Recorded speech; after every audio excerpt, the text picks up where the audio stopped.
Planos de saúde não poderão mais limitar sessões. Anvisa analisa vacina em crianças de 6 meses a 4 anos de idade.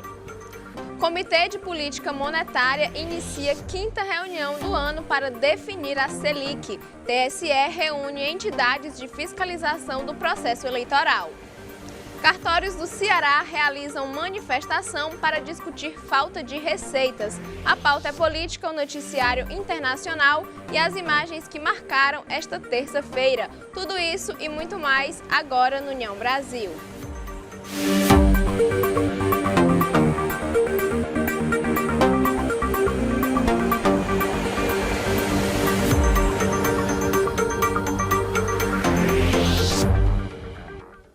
Olá, boa noite, eu sou Érica Prado e começa agora o União Brasil. Os planos de saúde não poderão limitar sessões de fonoaudiólogo, fisioterapeuta e psicólogo. Desde a última segunda-feira, os planos de saúde não podem mais limitar o número de consultas e sessões com psicólogos, fonoaudiólogos, terapeutas ocupacionais e fisioterapeutas. A decisão da ANS, Agência Nacional de Saúde Suplementar, vale para usuários de convênios com casos de paralisia cerebral, síndrome de Down, transtorno do espectro autista e esquizofrenia, por exemplo. A resolução tem o objetivo de promover a igualdade de direitos aos usuários da saúde suplementar e padronizar o formato dos procedimentos relacionados a esse tipo de suporte profissional, segundo a agência reguladora. O diretor-presidente da ANS, Paulo Rebelo, explica que, com o fim dessa limitação por parte dos planos, o que deve ser levado em conta e respeitado é a prescrição médica, já que o profissional assistente é quem sabe o tratamento ideal de cada paciente. A Agência Nacional de Vigilância Sanitária analisa pedidos de vacinas em crianças de 6 meses a 4 anos de idade contra a Covid-19. Até o fim de agosto, a Anvisa, Agência Nacional de Vigilância Sanitária, deve decidir se autoriza a aplicação de vacinas da Pfizer em crianças de 6 meses a 4 anos de idade. O pedido, enviado pela fabricante norte-americana, foi feito cerca de 1 mês e meio depois que os Estados Unidos aprovaram o uso do imunizante nessa faixa etária por meio da agência reguladora FDA. Ao solicitar a liberação, a Pfizer leva em conta um estudo controlado randomizado feito com mais de 4.500 crianças de 6 meses a 4 anos. Foram aplicadas 3 doses de 3 microgramas em cada uma. A segunda aplicação foi feita 3 semanas após a primeira e a terceira ocorreu somente 8 semanas após a segunda. Na época, a variante que mais circulava era a Ômicron. O pedido de aprovação cita que a fórmula a ser aplicada nos menores de 4 anos é a mesma já utilizada em outras idades. A diferença fica na concentração. Enquanto cada dose é de 3 microgramas para os menores, as crianças de 5 a 11 anos recebem 10 microgramas. Já os adultos recebem 30 microgramas por aplicação. Para liberar o uso em uma nova faixa etária, a Anvisa considera a existência de estudos que demonstrem a segurança e a eficácia da vacina para esse público. Além disso, precisam ser levados em conta possíveis eventos adversos, ajustes na dosagem da vacina e fatores ligados ao organismo infantil, ainda em desenvolvimento. O Ministério da Saúde orienta grávidas sobre a prevenção à varíola dos macacos. Elas devem usar máscaras em locais com possíveis infectados. O Ministério da Saúde emitiu uma nota técnica na qual recomenda o uso de máscara para mulheres grávidas, lactantes e com bebês recém-nascidos para a prevenção contra a varíola dos macacos. O documento publicado pela pasta na noite de ontem, orienta que esse grupo deve usar preservativos em qualquer tipo de contato sexual, principal meio de transmissão da doença.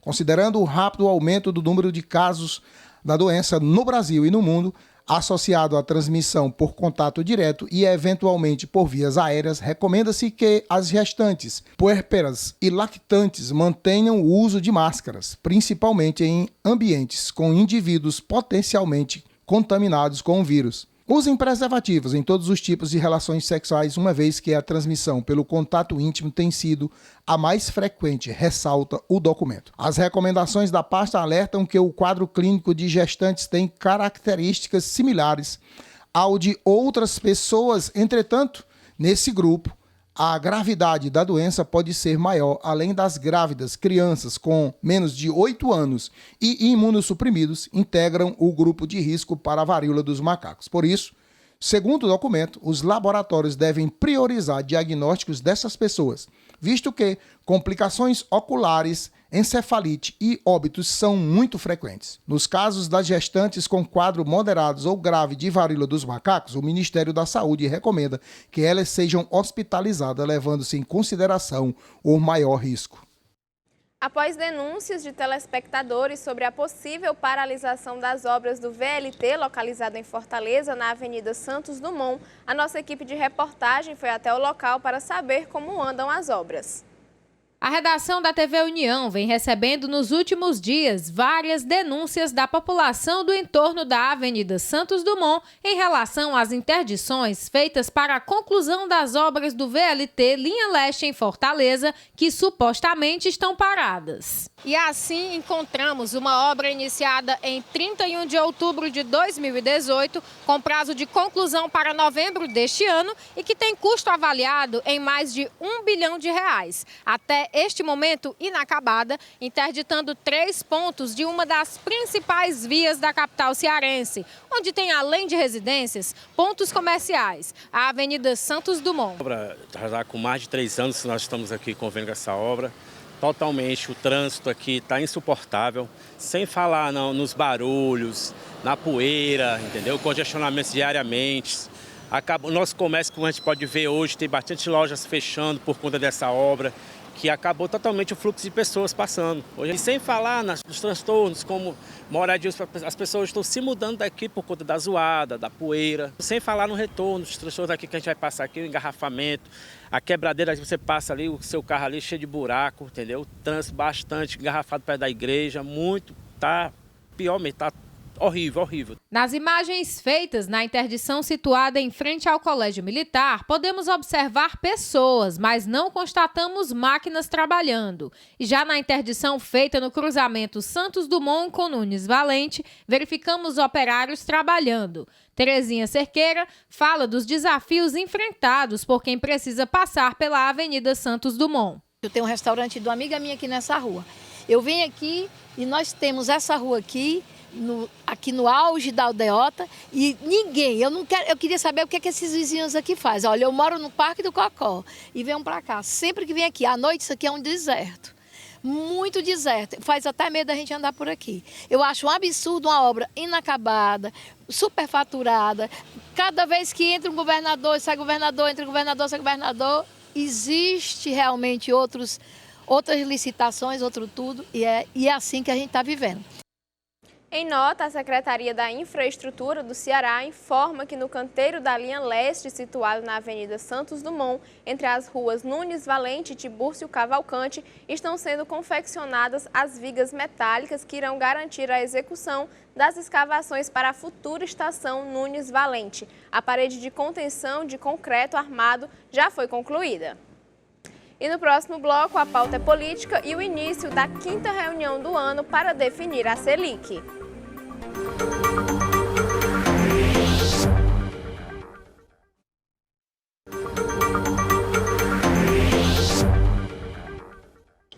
TSE restringe transparência sobre bens de candidatos. Líderes do Senado rejeitam sabatina ao STJ antes da eleição. Assuntos para a pauta é política.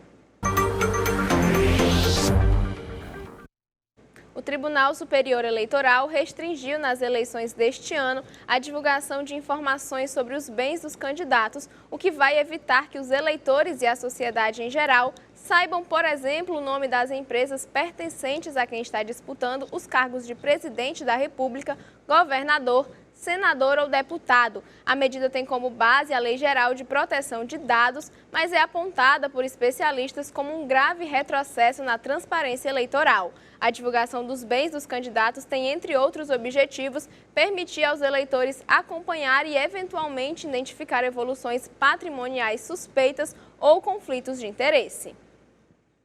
E a maioria dos líderes de bancadas do Senado decidiu deixar para depois das eleições a análise dos 2 nomes indicados pelo presidente Jair Bolsonaro para a vaga no Superior Tribunal de Justiça. A decisão foi tomada nesta terça-feira em reunião de líderes do Senado por videoconferência, comandada pelo presidente da Casa, Rodrigo Pacheco. A justificativa oficial para adiar a análise de Domingues e Azulay Neto é a dificuldade de reunir um número suficiente de senadores em Brasília há tão pouco tempo das eleições. As votações de autoridade são secretas e demandam presença física no Congresso. Em meio aos impactos de uma possível recessão nos Estados Unidos e da evolução da inflação após a queda do preço da gasolina no Brasil, o Comitê de Política Monetária do Banco Central inicia nesta terça-feira em Brasília a 5ª reunião do ano para definir a taxa básica de juros, a Selic. O Comitê de Política Monetária do Banco Central inicia nesta terça-feira em Brasília a 5ª reunião do ano para definir a taxa básica de juros, a Selic. Na quarta-feira, dia 3, ao fim do dia, o Copom anunciará a decisão. Nas estimativas das instituições financeiras, o comitê deverá encerrar o ciclo de aumento de juros, apesar das pressões atuais sobre a inflação. Segundo a edição mais recente do Boletim Focus, pesquisa semanal com analistas de mercado, a Selic deverá passar de 13,25% para 13,75% ao ano, com alta de 0,5 ponto percentual. Os analistas de mercado esperam que a taxa permaneça nesse nível até o fim do ano. Na ata da última reunião, os membros do Copom indicaram que pretendiam aumentar mais uma vez a taxa Selic em 0,5 ou 0,25 ponto percentual, mas deixaram aberta a possibilidade de promover novas altas caso a inflação persista. Até maio, os comunicados do Banco Central indicavam que a autoridade monetária pretendia encerrar o ciclo de elevações em junho. No entanto, as altas além do previsto, promovidas pelo Federal Reserve e Banco Central Europeu, adicionaram pressão sobre os juros brasileiros. Depois de altas nos últimos meses, as estimativas de inflação têm caído. A última edição do Boletim Focus reduziu a previsão de inflação oficial pelo Índice Nacional de Preços ao Consumidor Amplo de 8,89% para 9% em 2022. Em junho, as projeções para o IPCA chegaram a 9%. Falando sobre eleições, o Tribunal Superior Eleitoral reuniu entidades que foram habilitadas na função de fiscalizadoras do processo eleitoral. Foi realizado na última segunda-feira pelo Tribunal Superior Eleitoral um encontro com entidades que foram habilitadas na função de fiscalizadoras do processo eleitoral. O evento foi realizado para esclarecimentos sobre as etapas, métodos e locais de auditoria do Sistema Eletrônico de Votação. De acordo com o tribunal, o encontro teve a participação de 84 integrantes de entidades fiscalizadoras. Durante o evento, técnicos do TSE explicaram o funcionamento das 39 etapas de fiscalização do sistema. Entre as entidades que participam de fiscalização estão a Polícia Federal, Controladoria Geral da União, Forças Armadas, Ordem dos Advogados do Brasil, Ministério Público Federal, partidos políticos e entidades da sociedade civil. Representantes dos cartórios do Ceará realizaram uma manifestação em frente ao Fórum Clóvis Bevilacqua, em Fortaleza, para discutir sobre a falta de receitas. O Ceará figura entre as 4 piores médias de arrecadação por cartório no país, ficando à frente apenas da Paraíba, Bahia e Alagoas. A realidade é que 2,6 mil cartórios distribuídos no território nacional estão trabalhando no vermelho há muito tempo, ao contrário do que muitas pessoas imaginam sobre esta prestação de serviço. Nesta segunda, dia 1º de agosto, os oficiais estavam presentes no Fórum Clóvis Bevilacqua, em Fortaleza, reivindicando melhorias para a categoria. Muitos cartórios do estado do Ceará, que são localizados em distrito, são deficitários, ou seja, não arrecadam o suficiente para a sua manutenção, tendo em vista as exigências demasiadas e até que nós concordamos com elas por garantirem segurança jurídica, mas nós não conseguimos implementar, tendo em vista a baixa arrecadação desses cartórios. Então nós estamos aqui chamando a atenção da nossa população, do nosso Tribunal de Justiça, a favor desse nosso pleito, que é a renda mínima. Cícero Pessoa fala da importância dos cartórios de distrito. O cartório de distrito ele é muito importante para aquelas pessoas mais carentes, para aquelas pessoas que moram mais distantes da cidade, certo? E nós não estamos tendo a mesma atenção que a população necessita. Então é importante que o Tribunal de Justiça, é importante que a Corregedoria e outros órgãos olhem para os cartórios de distrito como uma forma de melhorar a situação dessas pessoas. Eduardo Soares, registrador de pessoas naturais, detalha os serviços prestados pelos cartórios. Os cartórios de registro civil, ele é o ofício da cidadania. São funções essenciais para que as pessoas exerçam a cidadania, né? Eles, a partir do registro civil, é que você começa a adquirir direitos na sociedade, como poder ter acesso a benefícios como a saúde, salário maternidade. Então, você no cartório de registro civil faz óbito e tudo isso é necessário. Nós passamos informações para o INSS sempre que ocorre um óbito. Alimentamos uma base de dados também para o IBGE, que isso é importante para políticas públicas, dentre outros. Eduardo conta ainda que sem a renda mínima assegurada, alguns cartórios correm o risco de fechar. O CNJ, o Conselho Nacional da Justiça, ele determina também que nós tenhamos no mínimo 2 funcionários, um padrão mínimo de informática também. Assim, são custos que estão bem acima do que a gente recebe. Então, os cartórios estão deficitários e na ilegalidade em risco de fecharem, porque muitos colegas já renunciaram, estão pretendendo renunciar porque vão acumulando dívidas e mais dívidas e chega a um ponto que não suporta mais. No próximo bloco, noticiário internacional e as imagens que marcaram esta terça-feira.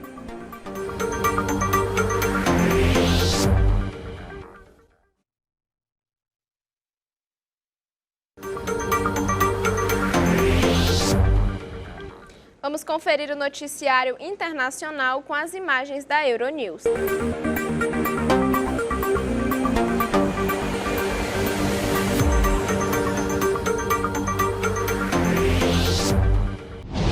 Após mais de 5 meses da guerra, o primeiro navio ucraniano de transporte de grãos deixou o porto de Odessa, no sul da Ucrânia, na manhã desta segunda-feira. Segundo o ministro de Infraestrutura do país, Oleksandr Kubrakov, a embarcação está carregada com 26 mil toneladas de milho ucraniano. A Ucrânia é o 4º maior exportador de milho no mundo, atrás dos Estados Unidos, Argentina e Brasil. O desbloqueio dos portos ucranianos é considerado essencial para garantir a segurança alimentar global. Uma nova onda de calor tem início nesta segunda-feira no sudoeste da França, antes de avançar em direção ao norte na terça-feira. 15 departamentos franceses já estão sob alerta. Há 19 anos, o país era palco do pior episódio de temperaturas extremas no país, que deixou cerca de 15 mil mortos. O responsável pelo aumento das temperaturas é um anticiclone vindo das ilhas dos Açores, no Oceano Atlântico. A Inglaterra se consagrou campeã da Eurocopa Feminina na tarde deste domingo, jogando diante de 87.192 pessoas no estádio de Wembley, em Londres. A seleção inglesa venceu a Alemanha, maior campeã do torneio, por 2-1, com um gol marcado na prorrogação. A partida estabeleceu um novo recorde de público da história da Eurocopa, considerando as modalidades masculina e feminina, um feito importantíssimo para o futebol feminino. Com o título da Euro, a Inglaterra será adversária da seleção brasileira na finalíssima, que coloca frente a frente a campeã do torneio europeu e a campeã da Copa América. Vamos conferir agora as imagens que marcaram esta terça-feira. A Câmara dos Deputados aprovou ontem o projeto de lei que cria a campanha nacional para incentivar a doação de cabelo a pessoas carentes em tratamento de câncer ou vítima de escapelamento. A proposta segue para o Senado. De acordo com o autor da proposta, deputado Vinícius Carvalho, a campanha tem o objetivo de conscientizar a população sobre a importância da doação de cabelos para a recuperação da autoestima dos pacientes em tratamento de câncer, bem como divulgar os procedimentos e os locais onde podem ser feitas as doações. O Palacete Princesa Isabel, localizado em Santa Cruz, zona oeste do Rio de Janeiro, recebe a partir de hoje a exposição itinerante Portinari, Arte e Meio Ambiente, que vai percorrer até o final de outubro, comunidades, favelas, bairros da capital do estado e inclusive um município da Baixada Fluminense. Santa Cruz foi escolhido para abrir a mostra porque foi reconhecido recentemente como um bairro imperial por ter abrigado a casa de veraneio da coroa portuguesa. A exposição reúne 22 réplicas de obras do pintor com temas relacionados ao meio ambiente e à natureza brasileira, que são apresentadas às crianças, jovens e adultos de todas as idades. A concessionária do Serviço de Água e Esgoto da região dos Lagos iniciou ontem na Praia do Siqueira, em Cabo Frio, as obras de implantação do cinturão de proteção no entorno da Lagoa de Araruama e da rede separativa de esgoto nas ruas da localidade. Ao todo, a lagoa abrange 6 municípios da região. A obra permitirá que a concessionária conclua o fechamento da faixa protetora da maior laguna hipersalina em estado permanente do mundo. E fica por aqui o jornal desta terça-feira. Se você quer ver o seu assunto ou a sua sugestão no nosso jornal, tem várias formas de participar, seja pelo nosso Facebook, Instagram, WhatsApp, nosso canal do YouTube ou nosso e-mail jornalismo@redeunião.com.br. Você pode participar e ver a sua sugestão aqui no União Brasil. Muito obrigada pela sua companhia, uma ótima noite e até amanhã. União Brasil, informação além da notícia.